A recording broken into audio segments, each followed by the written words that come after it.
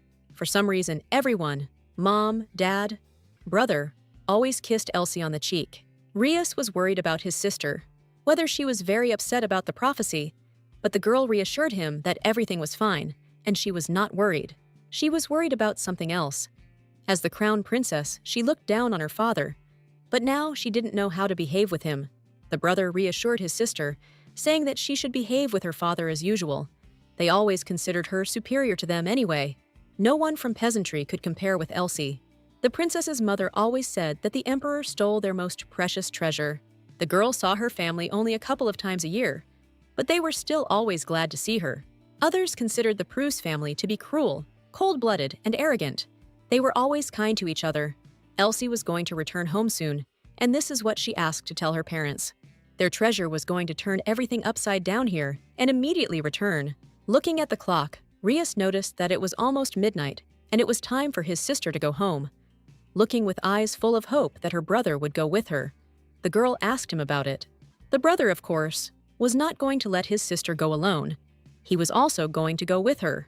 Looking at the crowd of angry ladies who were clearly not happy about their potential beau leaving, Elsie suggested that her brother stay longer if he wanted. His answer was negative. It turns out that Rias also had something to tell the princess.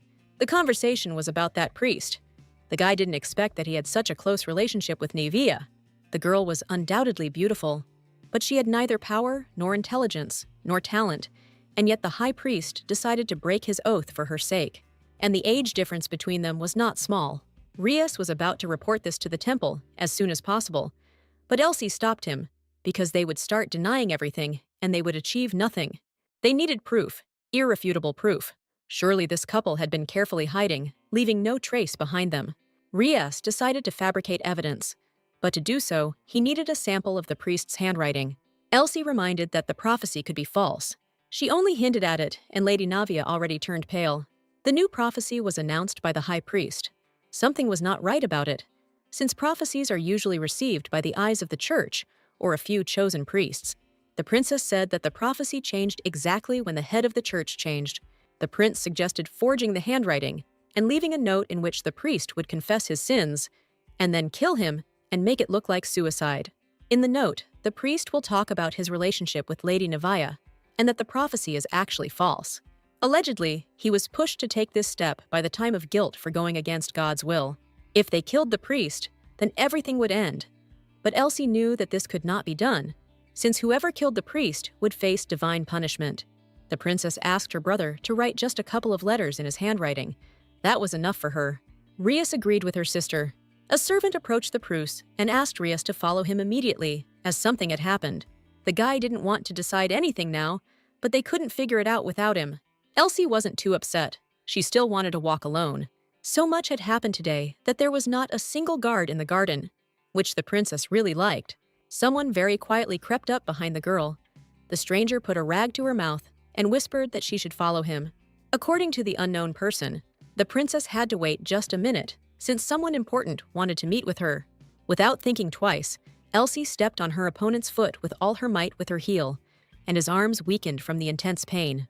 In a second, the stranger realized that the girl was about to run away, so he grabbed her by the hair, thereby preventing her from hiding. Elsie had in her hands that very bottle of potion. A drop of which burned everything. She poured the whole bottle on the stranger. While he was screaming in pain, she grabbed his dagger and cut his throat. The attacker was wheezing in pain. Blood was gushing from his wound. He had only seconds left to live. The princess demanded to know who he was and who this important person was. Another unknown man in a robe approached her, saying that she needed him, and if she threw the dagger, she would explain everything to her. Elsie had no intention of throwing the dagger, and the stranger had no other choice. First of all, he put his hand to the wound that the princess had just inflicted. The wound healed instantly, and the girl immediately noticed the white hair. The stranger looked at her and said he was glad to meet him, introducing himself as Azrael, but that name meant nothing to Elsie. Taking off his hood, the head of the temple appeared before the girl. Could it really be him? The white hair that only those with divine powers wore? The blue eyes, the pale skin, the red lips, the head of the temple that even the emperor had to reckon with, the high priest Azrael. The priest treated Elsie rudely, so she was not going to crucify herself in front of him. The princess asked what he was doing there. According to his words, Azrael came specifically to meet Lady Prusse. The priest came close to the princess, brushed her disheveled hair, stroked her pale face, and asked if she was still scared. Removing his hand, Elsie asked with a serious face. He didn't just come to chat, that's how it was. The priest came to discuss something. No one knew anything about the head of the church, whether he was a man or a woman, how old he was, what kind of eyes he had. The princess could not even imagine that she would meet him under such circumstances. Azrael suggested that they go somewhere else to talk, as this place wasn't the best for discussion. The princess was not going to go anywhere until she received an explanation. She wanted to know why the priest tried to kidnap her. The head of the church laughed, saying that perhaps it was because he wanted to get to know the girl better and wanted to do it as quietly as possible. But she turned out to be stronger than expected. He thought that it would be easy to kidnap a princess who had spent her entire life in the palace. Looking around, Elsie realized that there was no one around, or rather, there was no one at all who could resist the priest. If even one hair fell from the priest's head because of her, such torment would await her. Words cannot describe it. If the princess showed weakness, she would become his victim, and the head of the church had no weaknesses at all. If he captured her, she would not be able to do anything at all. The main thing now was to calm down. Miss Prusse did not understand what he was talking about at all, because if he wanted to meet, he could have simply sent an invitation, and she would have responded to it. It turned out that Azrael wanted to do without formalities. Elsie interrupted him and repeated that, if he had something to say, then let him say it now. The girl tried to look the priest straight in the eyes, since it was impossible to look away. The sensations were completely different from when she looked into the prince's eyes. The priest seemed to condemn her with his gaze. Almost unnoticed, Azrael pulled out the sword that had wounded his servant, pointing it at Elsie. He asked if she would be his. If she really was a prophecy diva, then there was no point in denying it. The princess apologized, saying that the prophecy had changed a month ago, and the new prophecy did not speak about her. The priest laughed again. Looking into the girl's eyes, he asked if he really believed it. It was very easy to get hurt with such a dagger. Just one wrong move, and that's it. Elsie couldn't believe that Azrael handled it so deftly. She was very interested in where and under what circumstances he learned this. Of course, she had heard that the new head of the church was different from the previous ones. The princess said that she believed, but only at first. But her opinion changed, and she had something to tell. She knew that this information would please the high priest. The head of the church assumed that the girl wanted something in return. His guess was correct. Elsie wanted information of equal importance. True, it was already late, so Azrael said goodbye to the girl until the next meeting. The princess hoped that their next meeting would not go the same way. The priest swore that this would never happen again. He wished Miss Prusse good night and kissed her hand tenderly. Then he held out a ball of light, saying that it was a blessing and that she should accept it as a token of apology. A second later, the priest and his servant disappeared. Returning to their chambers, the maids saw blood on the princess's dress and panicked, thinking that she was wounded. Elsie reassured them that she was fine, but now she was tired and wanted to rest.